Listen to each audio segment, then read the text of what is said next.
السلام علیکم ورحمۃ اللہ وبرکاتہ. ناظرین، آج کچھ نیا کرنے آئے ہیں. انداز بھی نیا ہے، فارمیٹ بھی نیا ہے اور سوالات بھی نئے ہیں. شخصیت وہ ہے کہ جس سے یقیناً ہم سب محبت کرتے ہیں، لیکن کچھ چپتے ہوئے سوالات ہیں اور بیسیکلی یہ کچھ غلط فہمیاں ہم تک پہنچی ہیں اور یوں سمجھے کہ بہت سارے لوگوں کی یہ نمائندگی ہے. یہ نہ فیل کیجیے گا کہ میں ایسے سوالات کیوں کر رہا ہوں. میں بڑا ادب کرتا ہوں ان کا، کیونکہ وہ ہمارے پیر و مرشد ہے، لیکن آپ کی غلط فہمیاں بھی تو دور کرنی ہے نا. تو آج کوشش کریں گے کہ ڈائریکٹلی سوال انہی سے کر لیا جائے اور دیکھتے ہیں وہ ہمیں کیا جواب دیتے ہیں. حضرت مولانا الیاس قادری صاحب ہمارے ساتھ ہیں. میں حضور کو مرحبا کہوں گا اور پہلے سے کہتے ہیں کہ پروگرام شروع کرنے سے پہلے ہی معافی مانگ لوں گا. ایک سوال میرے سامنے موجود ہے کہ میں دعوت اسلامی کا حصہ بننا چاہتا تھا، لیکن میں نے اپنے ایک پڑوسی کو دیکھا جو پہلے پینٹ شرٹ میں ہوتا تھا، رات کو ہوٹل پر گپ شپ بھی ہوتی تھی، مگر جب سے اس نے دعوت اسلامی کے اجتماعات میں جانا شروع کیا، اس کی پینٹ بھی گئی، ہوٹل بھی گیا، وہ بالکل چینج ہو گیا. اب تو وہ امامہ، اب وہ انہوں نے تو لکھا پگڑی باندھنے لگا، شلوار قمیص پہنتا ہے. میں نے دیکھ کر فیصلہ کر لیا کہ دعوت اسلامی میں گئے تو پھر تو یہ سارا لباس وغیرہ سب چینج ہو جائے گا، مجھے بھی پگڑی اور شلوار قمیص باندھنی پڑے گی. زندگی میں تو یہی رہ جائے گا. اتنی پابندی نہیں ہوتی ہم سے. بھائی کیوں رکھی ہیں اتنی شرطیں آپ نے؟ اول تو یہ شرطیں رکھی ہیں نہیں رکھی تو ایسی کوئی شرط نہیں ہے ہمارے یہاں. اور آپ جو حصہ بننا چاہتے تھے تو کوئی دنیاوی مفاد تھا یا آخرت مقصود تھی؟ اگر آخرت کی مقصود تھی بھلائی تو اس میں تو شریعت پر عمل ہے. تو اگر کسی نے امامہ شریف باندھا ہے، داڑھی مبارک سجائی ہے، تو آپ ذرا تصور میں پیارے آقا صلی اللہ علیہ وسلم کا حلیہ مبارک لائیں. ٹھیک ہے، سبحان اللہ. کیا نظر آیا آپ کو؟ بالکل ایسا ہی ہے. امامہ شریف آیا نظر، داڑھی مبارک نظر آئی. کیا بات. آپ نے زلفوں کا تذکرہ نہیں کیا، مبارک زلفیں بھی، سبحان اللہ. ہے نا، الحمدللہ.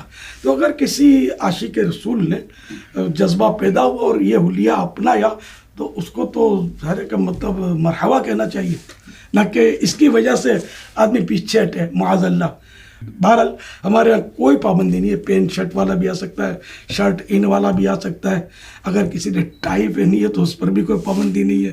کوئی لباس کی پابندی نہیں ہے. یہ آہستہ آہستہ مطلب ماحول میں آتا ہے تو وہ خربوزے کو دیکھ کر خربوزہ رنگ پکڑتا ہے. یعنی یہاں آ کر کوئی سختی تو نہیں کی جاتی؟ کوئی پابندی نہیں ہے کہ یہ پہنو تو اندر داخلہ ملے گا. ٹھیک ہے، ٹھیک ہے. نہ اسلامی بہنوں کے اجتماعات میں ایسا کچھ ہے اچھا کہ بھائی اگر برقع پہنو گے اور فلاں طرز کا پہنو گی تو یہ آئیں گے. نہیں، بے پردہ اسلامی بہنوں کو بھی آنے دیا جاتا ہے کہ سب آئیں. مطلب آہستہ آہستہ مطلب سب سیکھتے ہیں، کیونکہ یہ مطلب ڈنڈے کے زور پر تو کسی کو بھی ہم نہیں بدل سکتے. دل تو تلوار سے نہیں یا گن پوائنٹ پر نہیں، حسن اخلاق سے بدلے جاتے ہیں.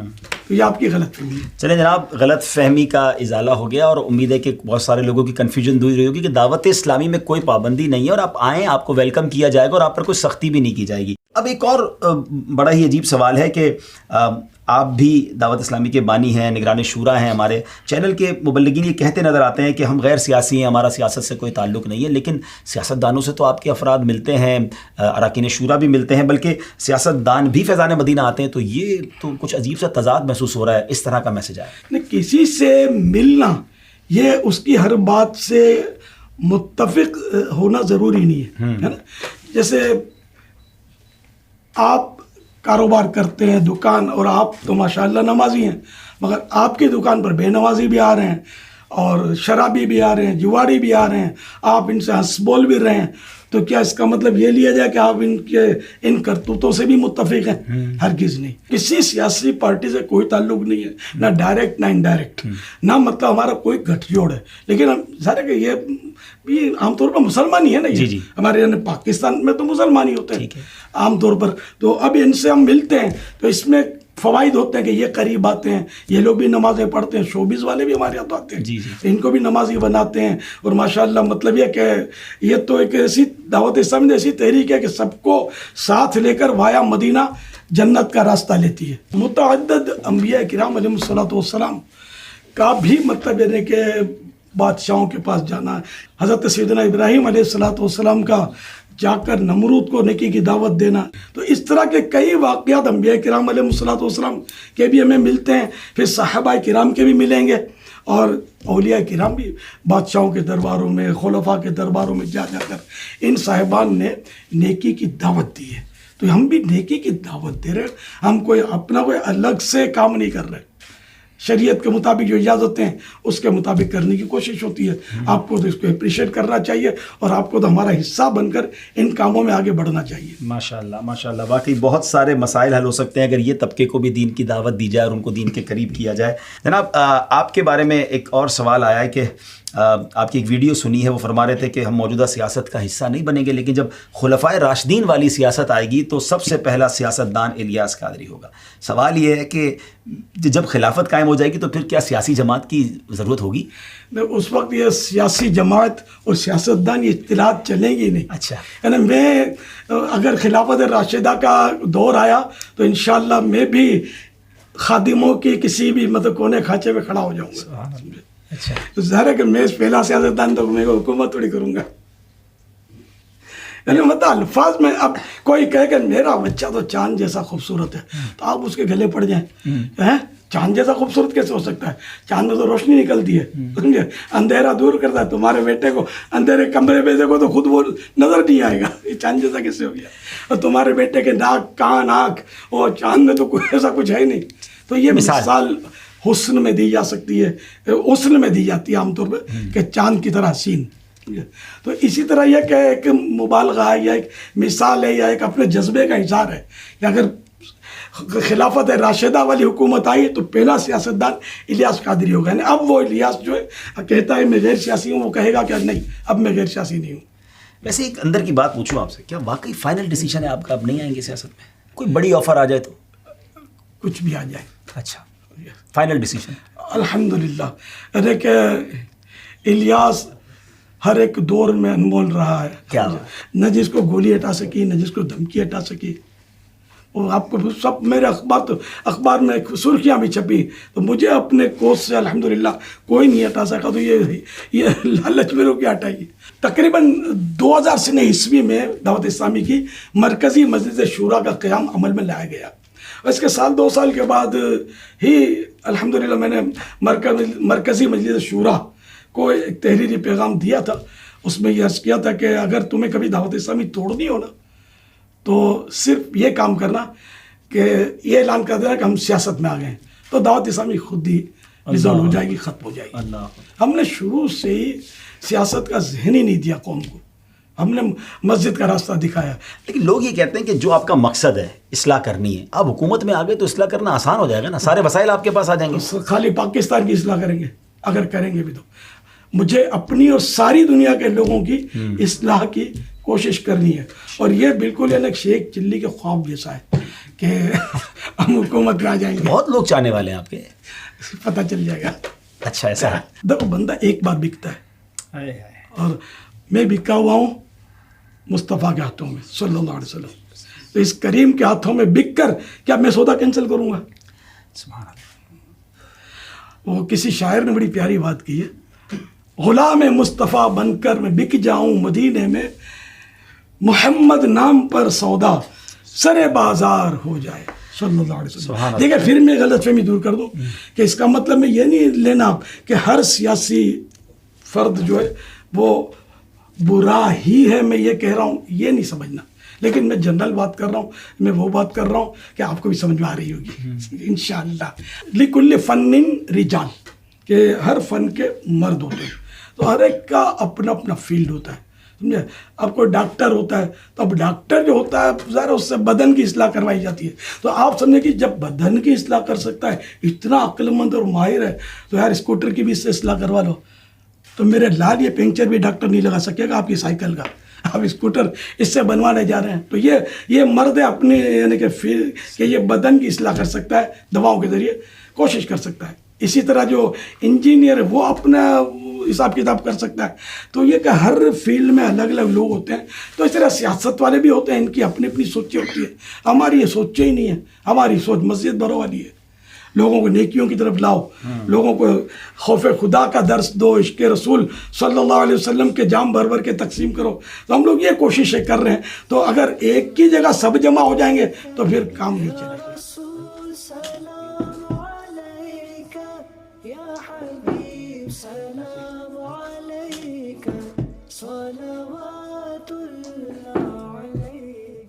اچھا، وہ آپ کے سوال کا حصہ یہ بھی تھا کہ جب آپ لوگ نہیں آئیں گے تو معاشرے کی اصلاح کیسے ہوگی.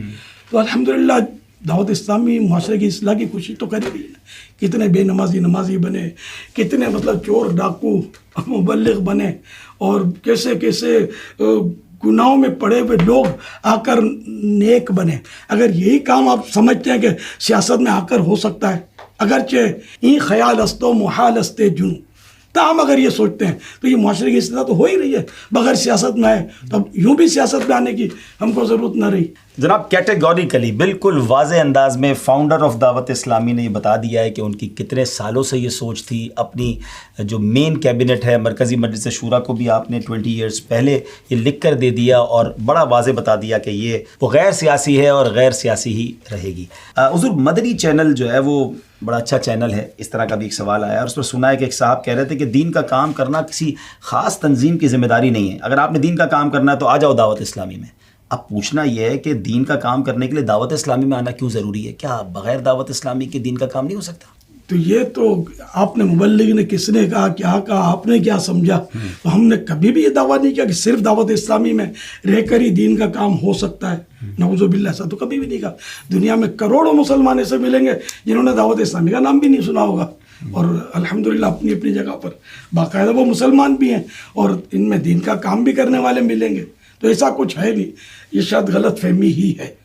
یعنی کوئی بھی دین کا کام کرے اور صحیح طریقے سے کرے تو آپ کو تو کوئی اعتراض نہیں. کیا بات ہے, ماشاءاللہ. یہ ہے بڑا دل, اور یہ ہم نے امیر علیہ سنت سے کئی بار لائیو سنا ہے کہ تمام عاشقان رسول جو دین کا کام شریعت کے تقاضوں کے مطابق کرتے ہیں ان کے لیے دعائیں فرمائی ہیں.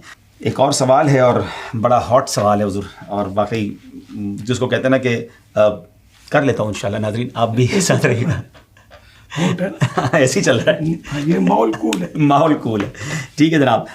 سوال یہ کہ دنیا کے مختلف ممالک میں اور پاکستان میں بھی بڑے اس طرح کے واقعات ہوئے, گستاخی کے واقعات ہوئے, جو نبی پاک علیہ السلام کی شان میں گستاخی ہوئی, مختلف جماعتیں تنظیمیں احتجاج کے لیے نکلی.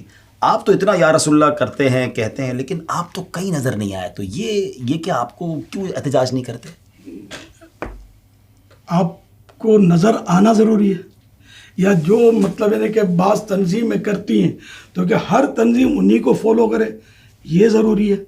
کیا آپ نے نگران شورا کا بیان سنا, جنہوں نے گستاخ رسول کے تعلق سے جو اپنا ولولہ انگیز بیان فرمایا ہے, تاریخی بیان ہے. ایسا ہی ہے. اسی طرح مطلب اسی عنوان پر ایک پورا رسالہ برسوں سے مکتبۃ المدینہ نے شائع کیا ہوا ہے. تو آپ اپنی غلط فہمی دور کرنا چاہتے ہیں نا, تو مکتبۃ المدینہ کا وزٹ لیں. دیکھیں یہ تو بات ٹھیک ہے, لوگ یہی تو کہتے ہیں کہ آپ ٹی وی پر آ کر بیان کر دیتے ہیں, کتاب لکھ دیتے ہیں, مگر ریلی میں احتجاج میں پبلک تو وہاں نظر آتی ہے نا کہ بھائی سب نکلے ہوئے ہیں, دعوت اسلامی والے نہیں نکلتے. تو مطلب یہ کہ کیا وہ کراچی ہی میں مطلب یعنی کہ جو ہوتا ہے وہی کیا گستاخان رسول کی مخالفت ہے؟ دنیا بھر میں جو انداز ہے کیا یہی انداز ہے ریلیوں کا اور ریلوں کا, پتھراؤ کا, ہڑتالوں کا, دھرنوں کا؟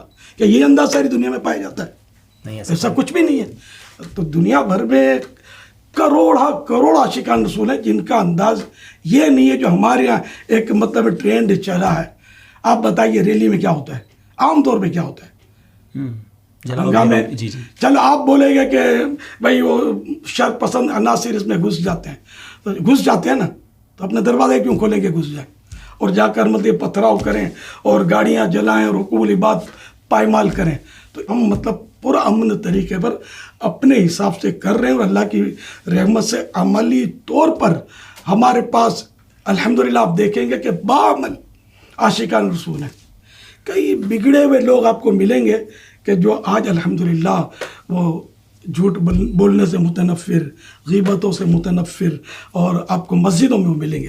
کل تک اگر وہ شراب خانوں میں تھے تو آج الحمدللہ مسجدوں میں, جیل خانوں میں تھے تو وہاں سے نکل کر مسجدوں میں ہیں. آپ کو بعض قیدی ملیں گے, خوفناک قیدی, کہ جو آج دعوت اسلامی کے مبلغ بن کر دوسروں کو نیکی کی دعوت دے رہے ہیں اللہ کی رحمت سے.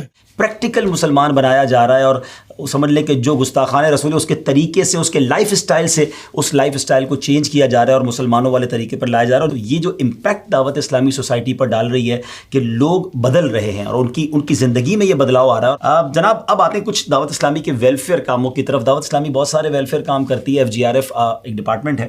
خون آپ نے لیا اور آپ کے اعلان پر ہزاروں لوگوں نے خون دیا, لیکن ایک اعتراض یہ آیا کہ ہمیں خون کی ضرورت پڑتی ہے, ہمارے بچے کو خون کی ضرورت پڑتی ہے, تو دعوت اسلامی سننے والوں سے رابطہ کرتے ہیں, کہتے ہیں ہم خون دے نہیں سکتے. آپ خون لیتے ہیں, دیتے تو ہے نہیں. خون کس طرح دیں کہ جگ بھر بھر کے جام پلائیں خون کا.